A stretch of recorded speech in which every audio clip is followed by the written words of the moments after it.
ये जो age group wise है, ये हमारा पीमा के पास एक सवाल था और उसमें ये निकल के आया कि 18 से 25 तो बीजेपी के साथ है, लेकिन जो 35 से 55 वाले हैं, अबे जी जस्ट एनालाइज दिस, 18 से 35 ज्यादातर वो ज्यादा बीजेपी के साथ है, लेकिन 35 से 55 वाले यानी यंगस्टर्स, युवा जो है, जो भविष्य है, वो बीजेपी के साथ है मैक्सिमम, और जो 35 से 55 जिसे अधेड़ उम्र कहते हैं या क्या कहें, yes middle age, middle age, yes, वो तब भी कांग्रेस की तरफ जा रहा है। इसको आप कैसे एनालाइज करें? इसको आप कैसे एनालाइज करें? ये देखिए, ऐसा कि कांग्रेस की तरफ कोई नया वोटर जा रहा हो, मुझे तो इसी संभावना दिख नहीं रही है। हाँ, ऐसा है कि कुछ पुराने हैं या कांग्रेस मेंटालिटी के कहीं कहीं लोग बचे हुए हैं, उनका ऐसा कुछ हो सकता है, लेकिन मैं तो ऐसा देख नहीं पा रहा हूँ दूर दूर तक कि कांग्रेस को कोई नया वोटर हो या कांग्रेस अपने पुराने वोटर बेस को ही बचाए रखे, और अभी के समय में तो ये बहुत बड़ी बात है उनके लिए। ओके, जी जी।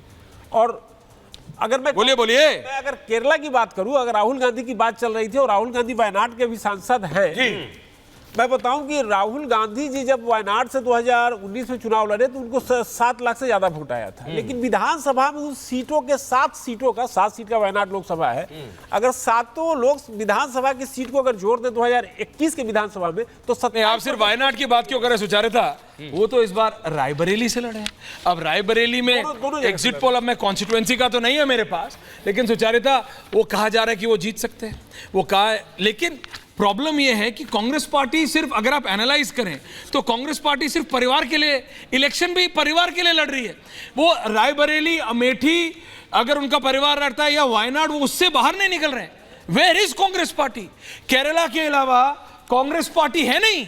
सुचारिता, और अब जो बात आप कह रहे हैं, वायनाड में अगर राहुल गांधी हारते हैं, हमें नहीं पता है अभी, लेकिन अगर राहुल गांधी वायनाड हारते हैं तो वो शायद एक ब्लेसिंग इन डिस्गाइज हो उनके लिए, अगर वो रायबरेली की सीट जीत रहे हैं, क्योंकि उन पर जो तमगा लगाया जाता है कि वो भाग जाते हैं, चाहे वो अमेठी से भाग गए, फिर वो वायनाड से भाग गए, अब वो फिर रायबरेली चले गए, तो ऐसे में अगर वो वायनाड हार जाते हैं और रायबरेली जीत जाते हैं, हमें नहीं पता है अभी, लेकिन तो उनके लिए वो ब्लेसिंग इन डिस्गाइज हो सकता है, क्योंकि 2 सीटें जीतेंगे तो उनको एक सीट छोड़नी पड़ेगी। वहां वायनाड में इस वक्त जो हालात है, अब ऐसा लग रहा है अनुमान के वायनाड की सीट वो शायद, अब ये कह नहीं जा सकता, लेकिन ग्राउंड रियलिटी क्या है वहां पर, क्योंकि उन्हीं का गठबंधन उनके खिलाफ लड़ रहा है, ऐसे में उनके लिए वो सीट निकालना थोड़ा मुश्किल हो रहा है।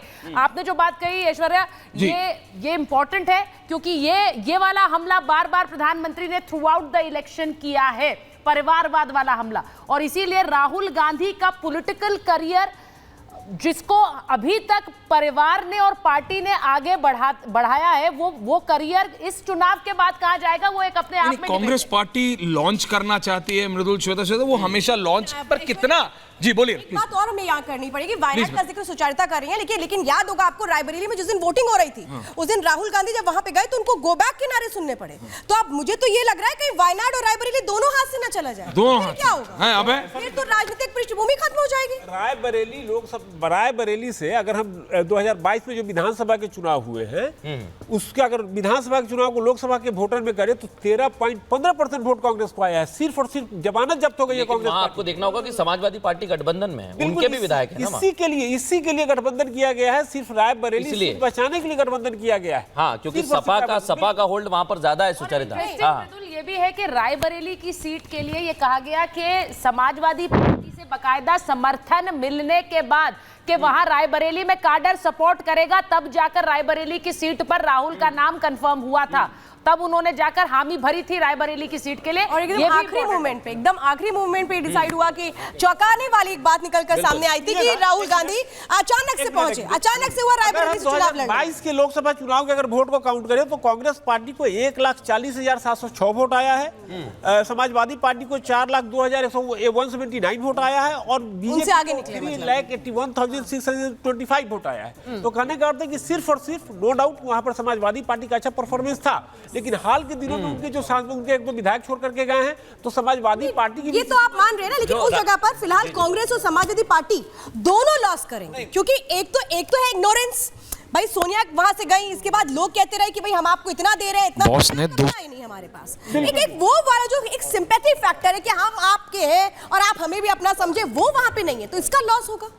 संभव है, बिल्कुल। और मुझे हम लोग को भूलना नहीं चाहिए 1 मिनट कि 1977 में राजनारायण जी को 1,77,719 वोट आया था और उन्होंने इंदिरा गांधी को 55,264 वोट से चुनाव हराया था।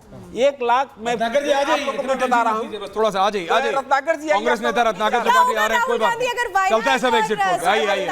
राहुल गांधी अगर वायनाड और रायबरेली दोनों हार गए फिर तो बड़ा मुश्किल हो जाएगा, फिर क्या जवाब देंगे?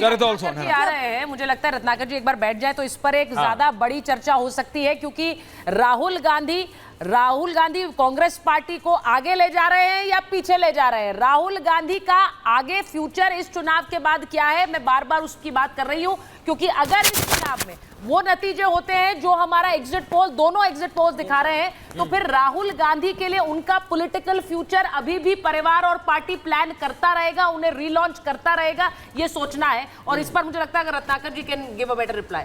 रत्नाकर त्रिपाठी, कांग्रेस नेता Ratnakar Tripathi, specially brought in from Kashi. Yes mister Tripathi, on है। रत्नाकर जी, सवाल मुझे लगता है आपने सुन ही लिया। बहुत हाइपोथेटिकल क्वेश्चन आपने पूछा है ना, संभावनाओं से भरा हुआ है। आप ये भी तो कह सकती थी कि राहुल गांधी जिस तरह से इस ब्रिगेड को आगे ले जाएंगे, सब लोग मिलके, जितना विपक्ष है उनका मिलकर उनका भविष्य रचेगा। लेकिन आपने नेगेटिव एक्सपेक्ट ही देखा उसका। मैंने नेगेटिव नहीं कहा, मैंने अपने एग्जिट पोल के नंबर्स के आधार पर सवाल पूछा आपसे। वो दोनों एग्जिट पोल्स जो कि एनडीए की सरकार फिर से बनाते हुए दिख रहे हैं और हैट्रिक लगाते दिख रहे हैं। ये आपके ही एग्जिट पोल की बात कर रहा हूं। आपने जो, फिर से दोबारा दोहराऊंगा, आपने जो आंकड़ा दिखाया था 44.87, बीजेपी 353 पाई थी, ठीक है, 26.74 कांग्रेस पाई थी, 91 एनडीए सॉरी, और 98 आपने दिखाया था 28.74 पे। तो तब भी मैंने आपसे कहा था कि 18.13% वोट के शिफ्ट पे 252 सीट आपने दिखाई थी बाहर जाते हुए। तो ऐसा नहीं होता है। देखिए ये सिमुलेशन। त्रिपाठी जी बताइए कैसा होता है? कैसा होता है? हमेशा ऐसे नहीं होता। 40 लाइएगा, कैसा होता है? 4 आ नहीं रही है उत्तर प्रदेश में। हमारा छोड़िए, मैट्राइज का नहीं मानेंगे, पीमार्क का नहीं मानेंगे, जिसका मानो गुरु उसका मान लो। एक का तो एग्जिट पोल बताओ। आप तो उस दिन भी ईवीएम बोलने वाले हो। मैं आज प्रियम्प्ट कर रहा हूं त्रिपाठी जी। आप उस दिन बोलोगे ऐश्वर्या ये हो गया, ईवीएम में सुचारिता ये हो गया, उस दिन पोल बूथ में कुछ नहीं आप करने वाले। आप ग्राउंड पे, आप तो ग्राउंड पे रहने वाले आदमी हैं। पंडित ऐश्वर्या कपूर नहीं, पंडित जी तो ठीक है, लेकिन ये बताइए, आपने जान लिया कि मैं क्या बोलने मैं आजकल मैं आपको एनालाइज करने लगा हूं। नहीं, मैं आजकल सीख गया हूं ना आपसे। नहीं, आप हर डिबेट में मैं देख रहा हूं धीरे धीरे 40 से शुरू हुए, फिर 20 पे आए, अब ये हुआ। अभी यहाँ पे आपसे थोड़ी देर पहले भाटी जी थे, जहां भी सुचरिता बैठे, वहां पे वो कह रहे ना ईवीएम का और जरा पोलिंग बूथ पे भी थोड़ा गड़बड़ी तो हुई है। अरे क्या कर रहे हैं आप लोग? जनता घास खाती है, उसको दिखता नहीं है सब कुछ? जनता तो घास ही खा रही है। जनता नहीं खा रही है घास, तो घास ही खा रही है। जनता घास खिला देगी। 80 करोड़ जनता घास खिला देगी। नेताजी गलती में मत रहिएगा। देखिए ऐसा है कि कैसा है, आप मुझसे पूछने को बुलाएं कि मुझे बुली करने को बुलाएं, दो में से एक चीज तय कर लिया। आप तय कर लो, आपको करना है। बोलिए, चलिए। मैं तो स्पष्ट कर रहा हूं कि इंडिया अलायंस जो है वो गवर्नमेंट बनाने जा रहा है। हम लोग 50 से ऊपर सीट जीतने वाले हैं यूपी के अंदर।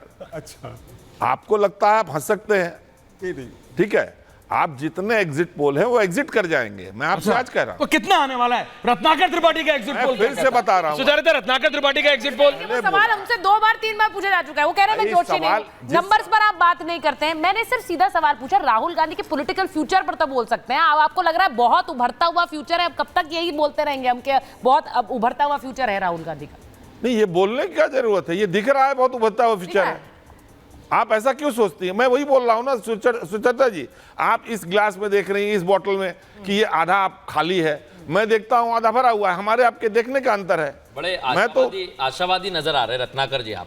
नहीं तो आप क्या सोचते हैं? आपकी तरह निराशावादी हो जाऊं कांग्रेस के लिए? है तो मैं एक सवाल करना चाहता हूं। अगर आपकी है 154 मान लीजिए पूरे अलायंस को मिली है, तो ये आशा आपकी क्या कहती है? आप तो बनारस गए थे, आप मुझे बताइए कि मोदी जी की मार्जिन बढ़ेगी? मॉनिटर सब करते देखा तुमने? मैं वही बता रहा हूं कि इनके छोटे भाई इनके छोटे भाई हमारे साथ लगातार चर्चा में। छोटे भाई मेरे मैं एक चीज कहना चाह रहा हूं। आपने कहा कि मोदी जी का मार्जिन घटेगा या बढ़ेगा, आपने मुझसे सवाल पूछा। मैं कह रहा हूं राहुल गांधी रायबरेली में क्या करेंगे, जीतेंगे हारेंगे? सरकार, आप मुझे बताइए, एक प्रश्न मैंने पूछा आपसे, आप उसको एक प्रश्न का पूछ लिया मैंने। आप तो 4-5 दिन थे ना, तो आप ही बता दीजिए मुझे, मैं एक आंकड़ा आपको रखता हूं सामने का। आंकड़ा मत बताइए। नहीं, मैं तो जीत हार की बात कर रहा हूं ना। यहाँ देखिए 358, 368, बताइए जरा जीत हार बताइए। सरकार जीत हार बताइए, बताओ गुरु। हाँ बिल्कुल, रत्नाकर त्रिपाठी जी। मृदुल शर्मा जी, आप ही प्रश्न करें, आप ही उत्तर दें, आप करें, ये तो मैं नहीं कर सकता। मैंने आपसे एक छोटा सा प्रश्न पूछा कि आप बहुत लोग से मिले, सबकी, आप मुझे बता दीजिए मोदी उतने ही मार्जिन से जीतेंगे या कम होगी? मतलब आप ये मान रहे हैं कि मोदी तो जीत ही रहे हैं? नहीं, आप मुझे अजय राय साहब हार रहे हैं। चलिए मान लिया मैं, ये तो मान आपकी गए, बात मान ली। अब आप मुझे बता दीजिए अगला आप बता दीजिए। मेरा जो आंकड़ा कहता है, मैं अभी एक आंकड़ा, क्योंकि आंकड़ा रत्नाकर जी ने कहा है और मैं इसलिए दावे के साथ ये कहता हूं। रत्नाकर त्रिपाठी का गेम है मृदुल, समझो। वही मैं कहना चाह रहा था। अब ऐश्वर्या कपूर आपको बेल आउट करने के लिए आ गए। मुझे कोई बेल आउट करने की जब जरूरत नहीं है धमका देते हैं इसलिए। रत्नाकर जी। अंडरस्टैंड मृदुल, रिलैक्स।